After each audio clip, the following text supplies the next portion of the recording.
BPL এর সময় ধীরে ধীরে এগিয়ে আসছে আর এবারের বিপিএল এ দেখা যাবে নতুন দল ও নতুন মালিকদের, কিন্তু থাকবে না গত আসরের কিছু পরিচিত মুখ।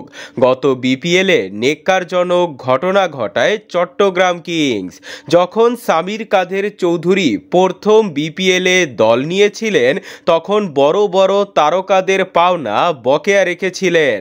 পরে বিসিবি হিসাব নিকেশ করে 18 কোটি টাকা হিসাব রাখে। এরপর 10 বার উকিল নোটিশ পাঠালেও তারা আমলে নেয়নি। এরপর গত আসরে সব কাটাছিড়া করে 3.5 কোটি টাকা দিতে বললে সেটাও তারা দেয়নি।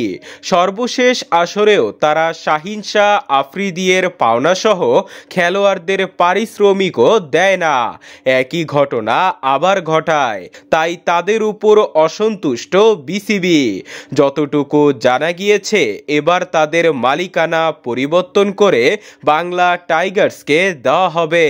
আবার শোনা যাচ্ছে সিলেট স্ট্রাইকার্সও এবারের বিপিএল এ থাকবে না। আসলে বিসিবি চাইছে পুরানো দলদের বাদ দিয়ে নতুন আমেজে আয়োজন করতে, তবে সিলেটে বিপিএল এর ভেন্যু রয়েছে, তাই বাদ দেওয়া যাবে না।